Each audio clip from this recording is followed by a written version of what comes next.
Ngayong Pasko, may regalo ang Arena Plus para sa iyo. Get a welcome bonus of 3,188 pesos with us para tuloy ang saya sa bawat laro ngayong Pasko. Arena Plus ang bahala sa saya ng buong barkada.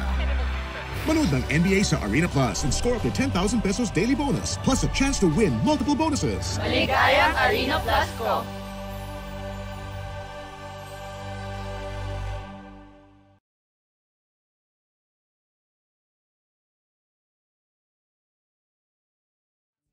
What? Tricycle FX bus na masigip. Palengke internet plaza karinderya. Energy FM nagbibigay sa'yo. Huwag mong sabihin radyo, sabihin mo number 1 Energy. Pangga, energy kaibigan mo. Pangga, energy ang numero 1. Agad tumango na at isigaw mo. Same, pero iba. Huwag mong sabihin radyo, sabihin mo Energy.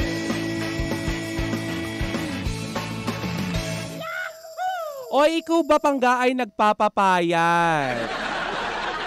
Diba? Kasi ngayong Kapaskuhan, for sure magdadagdag na naman tayo ng timbang. Timbang na talaga naman na, Diyos ko, araw-araw natin na pinapangarap na mawala, diba? Pero Pangga, eto meron akong payo sa'yo. May MX3 Plus with L-carnitine and CoQ10. Ito yung healthy na way ng pagpapapayat, ha? Bawat MX3 capsule ay nagtataglay ng alpha-mangosteen, beta-mangosteen at gamma-mangosteen, mga sangkap na nakatutulong at hindi nakakasama sa ating pangangatawan at kalusugan. Kaya naman pala siya plus dahil may dagdag benefit ng CoQ10 at L-carnitine. Ang coenzyme Q10 ay isang uri ng supplement na kailangan ng ating katawan, lalo na't nagkakaedad, tulong para sa maayos na heart muscle fiber. Eto naman, samantala naman ang L-carnitine ay isang uri ng protina na tumutulong para sa maayos na metabolismo o panunaw. Kaya naman Pangga, kung meron kang katanungan, bisitahin lamang ang website ng mx3ph.com o di kayo na may tumawag sa kanilang hotline sa 0918-8888-693. Cheers, miss! Dabaglita! With Tita Cora and Kapitana Sisa.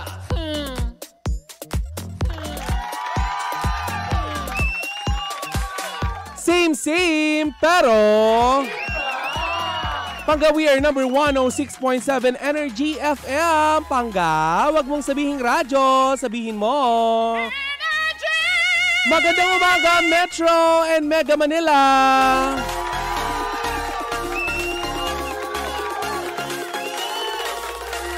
Ngayon ay Tuesday, December 17, 2024. Yes! Ako lang yata yung super excited. Ikaw ba Pangga, excited ka na sa darating na Kapaskuhan? Dahil 8 days na lang Pangga, Pasko na! Mamimigay ka na naman ng ampaw sa mga inaanak mong hindi man lang nagmamano sa iyo dahil hindi tinuruan ng tamang leksyon ng mga magulang. Oy, kayo naman mga nanay, kayo mga tatay, bilang kayo naman talaga ang magulang, 'di ba? Parang hindi maganda kapag nababanggit ang salitang magulang, lalo na kapag Kapaskuhan. Uso dyan yung, anak, tago ko muna yung pamasko mo na galing sa ninang mo. Tago ko muna ha, kasi baka mawala. Ibili natin ng shoes mo. Tapos paglaki ng mga anak nyo, susumbatan nila kayo kasi hindi na bumalik yung mga pamasko. Ay, nakakaloka naman talaga kayo, mga mami, wag ganon. Kapag binigay sa mga anak nyo, iilaan nyo para sa mga anak nyo, hindi pang bingo. Magandang morning sa lahat ng mga Pangga natin na ngayon ay namimili ng kanilang mga pananghalian.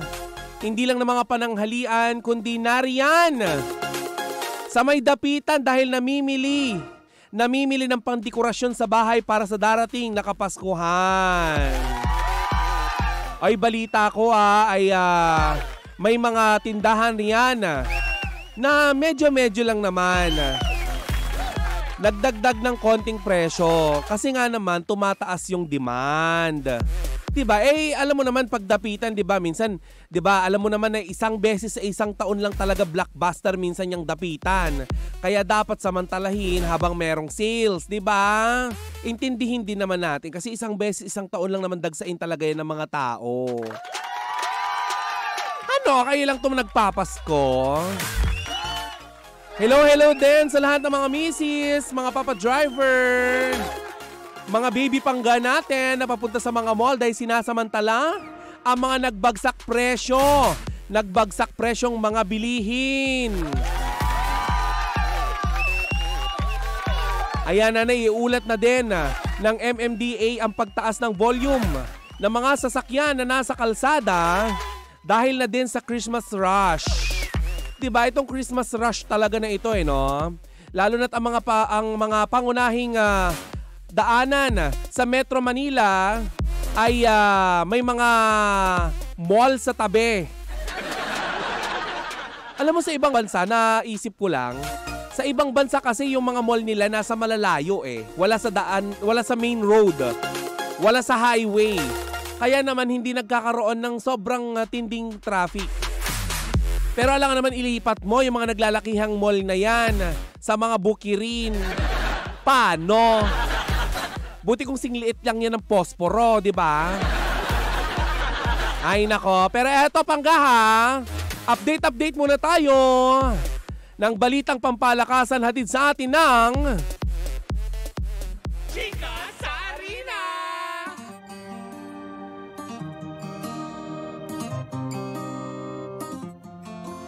Ang Chika sa Arena ay atid sa atin ng Arena Plus, astig sa sports.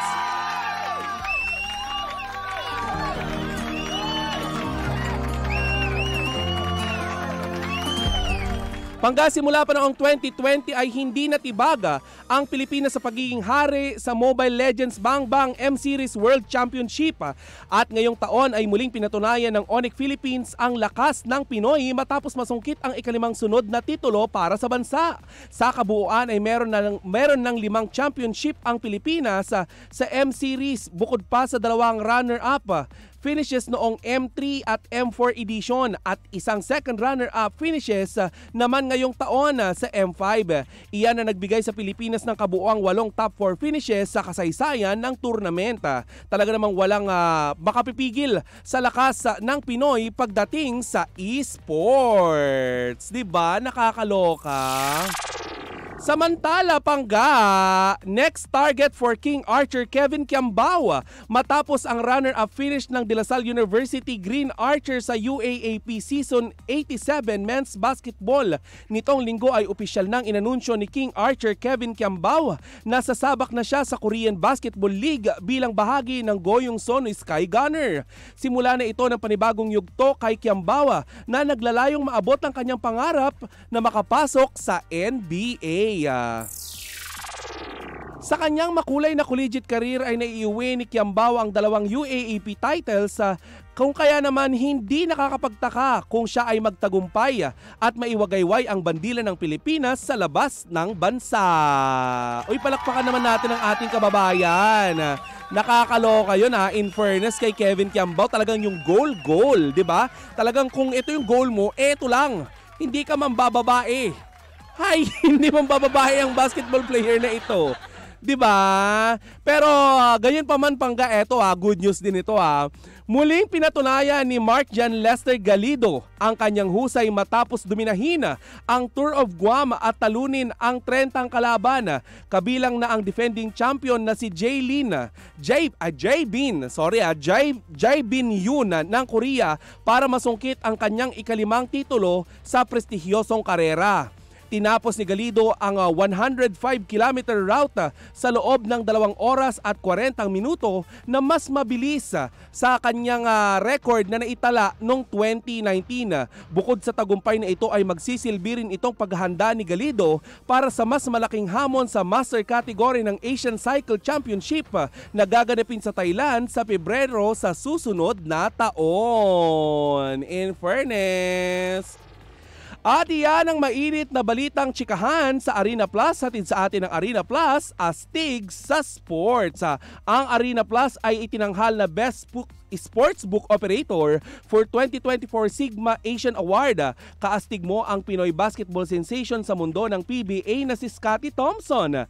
Pinoy pride na umaariba naman sa mundo ng NBA phenomenal film ang basketball star na si Jordan Clarkson. At syempre, mawawala ba naman ang newest ambassador or endorser ng Arena Plus na si Austin Taylor Reeves. Kaya naman pangga, i-download mo na ang Arena Plus sa iyong App Store at Play Store at pwede ka rin makapanood ng libre. Ayan ng libre sa arenaplus.ph sa mga paborito mong laro ng NBA at PBA dahil sa Arena Plus, astig sa sports. Paalala lamang pangga na gaming is for 21 years old and above only. Keep it fun, game responsibly. Ang Arena Plus ay hatid sa atin ng chika sa Arena Baliktad. Ang chika sa Arena ay hatid pa rin sa atin ng Arena Plus, astig sa sports.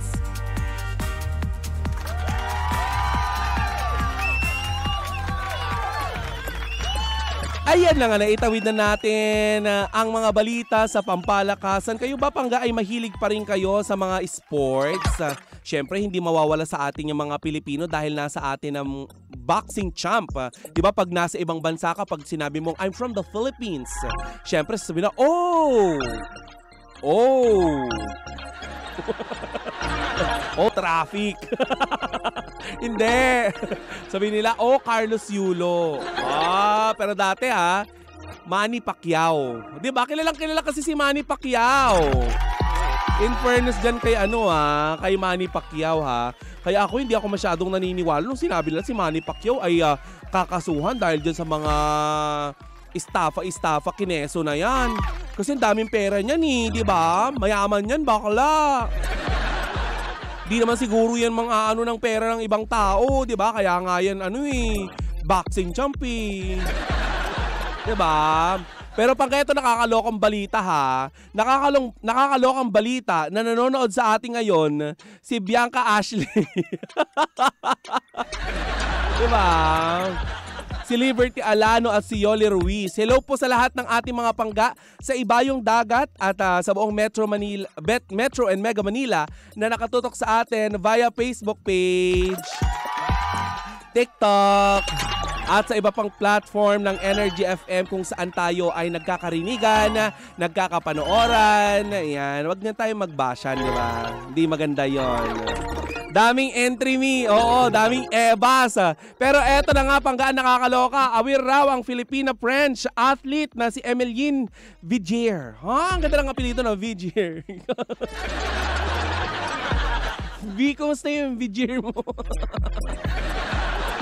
Ako ito, pagod yung Vigier. Pagod na pagod. Ay, aware daw si Emeline Vigier sa nangyaring momol. Hala, bakala. Sa pagitan ng rumored niyang boyfriend na si Joshua Garcia at Tilly Soson noong nagdaang Star Magic Christmas Ball. Anong pakiramdam ng lehitimong rumored jowa na nalaman mo na yung jowa mo ay may kamomol nung ball nila? Bakla ang sakit nun.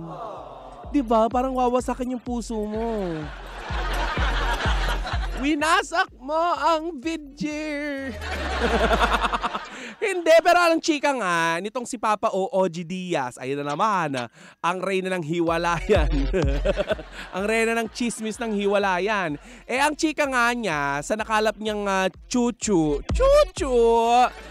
di umano nga, alam nga nitong si Emeline, di umano'y alam ni Emeline Vigier na itong Joshua at itong si Elise, may nangyaring momol-momol nga daw. O sa mga hindi alam kung ano yung momol-momol, i-google mo. Google mo na lang dong. Dahil hindi ko na obligasyon para sabihin sa'yo kung anong ibig sabihin ng momol. Naloko na. Diba? But anyway, ayon nga kay Papa O.G. Diaz, alam raw ng dalaga ang nangyari at inaayos na ang relasyon nila ngayon ni Joshua Garcia. Etong tanong, nasaktan ka na, ikaw ang aayos doon sa relasyon nyo ng jowa mong nagtaksil? Kung totoo man ito na nagtaksil si Joshua, grabe naman ang pag-ibig ng babaeng ito. Lahat ng kalalakihan, papangaraping magkaroon ng ganitong klase ng babaeng makakarelasyon. Dahil kung totoo mang nagloko si Joshua Garcia, ay grabe naman ang kababaang loob ng babaeng ito. Talaga namang napakaganda ng Vidjir. Hindi, napakaganda ng puso. Biruin mo, sa ngalan ng pag-ibig, ikaw ang aayos, 'di ba, ng ginawang gusot ng iyong karelasyon. 'Di ba? Biruin mo 'yon, kakausapin daw niya di umano itong si Makoy. Si Makoy De Leon, na napapabalita ngang galit na galit daw dito kay Joshua Garcia. At eto pa nakalap nating chismis. Ang Joshua Garcia daw ngayon ay meron ng bodyguard. Alam mo, B, medyo nakakaloka yun. Yung nagdagdag ka ng bodyguard kasi parang dahil sa galit sa'yo ng nakaalitan mo or nagawan mo ng kalokohan. Kaya sana ngayon pa lang mag-usap na sila at maayos na nila yung mga problema nila. Kasi baka gawin niya ni David sa'yo. Naku, ewan ko lang kapag lumabas yung karakter ni David kay Makoy De Leon, talagang lagot ka na. Pero B, ang sakit-sakit nun sa part ni Vidjir. Tama ba yung pronunciation ko sa pangalan ni Emilien? Vidjir ba talaga? Kasi kung siya si Emilien Vidjir, ako naman si Cory Vidjay. Hindi Vidanes. Vidjay. Parang pagod na gulay. Vidjay. Ay, pero anyway, eto pa nga ang nakalap kong balita. Naku, kumapit ka maigi. Kasi nga, may bali-balita ngayon na kumakalat all over the internet na hindi lang momoldawan nangyari. Okay ah! Hindi okay yon. Estong hindi okay yon. Diba? Kasi hindi lang daw momol-momol dahil ibinigay daw ni Joshua Garcia di umano ang susi kay Elise upang nang sa ganun ay makapasok ito sa kanyang kwarto sa hotel. Classic talaga. Hindi classic. Hindi yun ginagawa ng ibang artista. Kasi may mga, ayoko naman mag-name drop, pero may mga nakalap akong balita na ginagawa talaga yan ng ibang artista. Na kapag may mga ball sila, syempre, pag may mga ball, 'di ba? Matutulog sila sa hotel, magi-stay sila doon, uuwi na yung glam team. Doon na sila mag-after party. Ngayon kapag nag-after party, pag senglot na ang lolo mo, ayan na, nangyayari na ang mga hindi inaasahan. 'Di ba? Oo, titigil na. Hindi na natin sila pag-uusapan. Charing lang, hindi. Pero alam mo, totoo yan. 'Di ba? Marami akong kilalang ganyan na, uy, alam mo, na-chorba ko si Kemi nung Star Magic, Kemirot Barurot. Na-chorba ko si ganito nung O, 'di ba? Akala nyo ba hindi nakakarating sa ibang mga sa ibang press? Nakakarating akla. Kaya payo lang sa mga artista, kung pinapangalagaan nyo talaga ang inyong mga pangalan, get a room sa labas niyang hotel na yan. Dahil mabilis kumalat ang mga bali-balita. Lalo na may mga CCTV dyan. Sabi ni Bianca, pangalanan mo yan, Mi. No. Classic talaga. Hindi papangalanan dahil mahal natin ang ating trabaho. Iba! Diba? Pero panggaham, kung totoo man ito na binigay kay Elise yung susi, baka hindi naman yung susi ng kwarto. Baka naman yung susi ng dilata. Sino dito yung mga May ganun pa ba? Parang alam ko ngayon, easy open ka na lahat. Wala na yung, di ba meron yung dati?